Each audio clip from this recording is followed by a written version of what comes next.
যারা রাষ্ট্রবাদী তারা সিদ্ধান্ত নিয়েছে এই সরকারের বদল বিসর্জন 2026-এই হবে আর 2026-এই হবে। শুধুমাত্র আপনাদের কাছে আমার আবেদন, আপনারা এই 1 মাস জুড়ে যে এসআইআর এর ফর্ম ভরা বা কাজ চলছে এতে কেউ বিভ্রান্ত হবে না। আপনারা শুধু নিজেদের ফর্মটা নিজেরা ভরে দিন, বাকি কাজ তো নির্দিষ্ট সময় হবে, মে মাসে হবে, দেখতে পাবেন।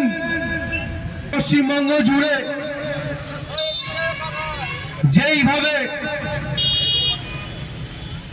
দুর্নীতি থেকে শুরু করে মহিলাদের অত্যাচার থেকে শুরু করে বিভিন্ন ব্যবস্থা যেভাবে ভেঙে পড়েছে আপনারা সবাই নজরে রেখেছেন। আজকে যারা বড় বড় তার ব্যাকগ্রাউন্ড বিচার করবেন, তার ব্যাকগ্রাউন্ড বিচার করবেন। যেই নেতা আপনার সামনে এসে বড় বড় বলে দিয়ে যাচ্ছে তার ব্যাকগ্রাউন্ড বিচার করবেন। আপনারা ভাববেন যে 2011 সাল থেকে 2025 সাল পর্যন্ত এরা কি করেছে। আর এখানে তো কিছু নেতার অবৈধ চাকরিও চলে গেছে, অবৈধ চাকরিও চলে গেছে।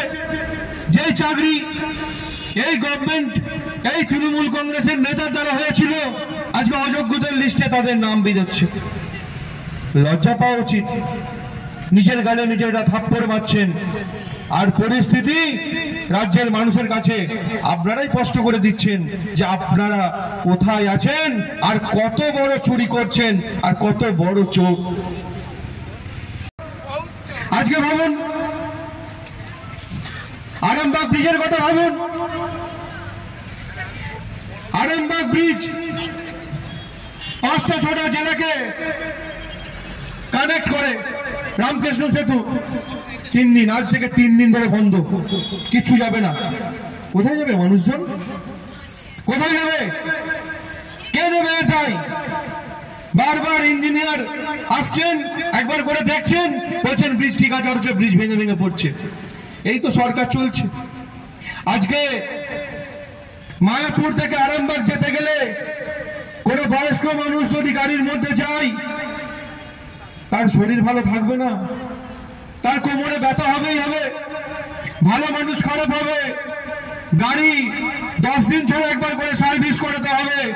এই যে রাস্তার অবস্থা, অথচ এটা আমাদের মূল সড়ক পথ। কারোর কোনো হেলদোল নেই, কারো হেলদোল নেই। শুধু কিসে হেলদোল আছে? যে কোনো ভাবে 2026টা আমাদের টিকতেই হবে। আরো 5 বছর টিকলে আরো 5টা বছর চুরি করে আমরা আরো কিছু করতে পারবো, আরো কিছু করতে পারবো। চোরের সরকার আর নেই দরকার, মাফিয়াদের সরকার আর নেই দরকার, তোলাবাজের সরকার আর নেই দরকার, শিক্ষা চুরির সরকার আর নেই দরকার, স্বাস্থ্য চুরির সরকার আর নেই দরকার। এইবার দরকার বিজেপি সরকার, এইবার দরকার বিজেপি সরকার, 26-এ দরকার বিজেপি সরকার। ভারত মাতা কি বিজেপি জিন্দাবাদ। আমরা মানুষকে সচেতন করছি যে এসআইআর নিয়ে ভয় পাবার কোনো কারণ নেই। আমরা যারা ভারতীয় নতুন করে ভোটার লিস্ট হচ্ছে সবার, তাই আমরা বানাতে সাহায্য করি, অন্য কিছু বিষয় নেই। শুধুমাত্র তাদের আশঙ্কা হবে যারা বহিরাগত, তারা এই দেশেরই নয়, এই দেশীয়ই নয়, তাদেরকে তাদের দেশে ফেরত যেতে হবে, যারা অবৈধভাবে এখানে উঠে এসে আছে এবং আপনার আমার ভাতে ভাগ বসাচ্ছে। তার জন্যই আজকে আমাদের এই সচেতনতার জন্য ফটোশো। আপনি বললেন আমরা অভিযোগ জানিয়েছি, কিছু কিছু ক্ষেত্রে হচ্ছে, এরকম হয়নি এরকম ব্যাপারও নয়। নির্দিষ্ট জায়গায় অভিযোগ জানিয়েছি, অভিযোগ জানানোর পরে এবং অনেক জায়গায় কাজ হয়েছে অভিযোগ জানানোর পরে। এসআইআর এর বিরুদ্ধে তো তৃণমূলের আমাদের রাজ্যের স্বয়ং মুখ্যমন্ত্রী কলকাতায় রাস্তায় নেমেছিলেন, এটা তো আর বলার কোনো অবকাশ নেই। তারপর তারাই ছিলেন যে সিপিএম কবরে চলে গেছে। এটাই বলবো যে সিপিএম এর কবরে আছে, কবরে থাক, আবার কবে জিন হয়ে বেরিয়ে আসবে তো সেই দিনটার জন্য ওয়েট করতে হবে। এখন তো ওয়েট করে লাভ নেই। বক্তব্য নয়, ওনার ব্যক্তিগত বক্তব্য, তাই আমি কাউন্টার করার জায়গা নেই। আমি আমার পার্টির লাইনের বক্তব্য বলবো যে আমরা 26-এ সরকারকে, শুধু আমরা নয় প্রত্যেকটা মানুষ চাই। আপনি এই যে যতগুলো দোকান আছে এখানে এক ইন্ডিভিজুয়ালি জিজ্ঞাসা করতে করতে চলে যাবেন, সবাই একই কথা বলবেন। নিউজ আমার বাংলা, বাংলার মানুষের কথা বলে।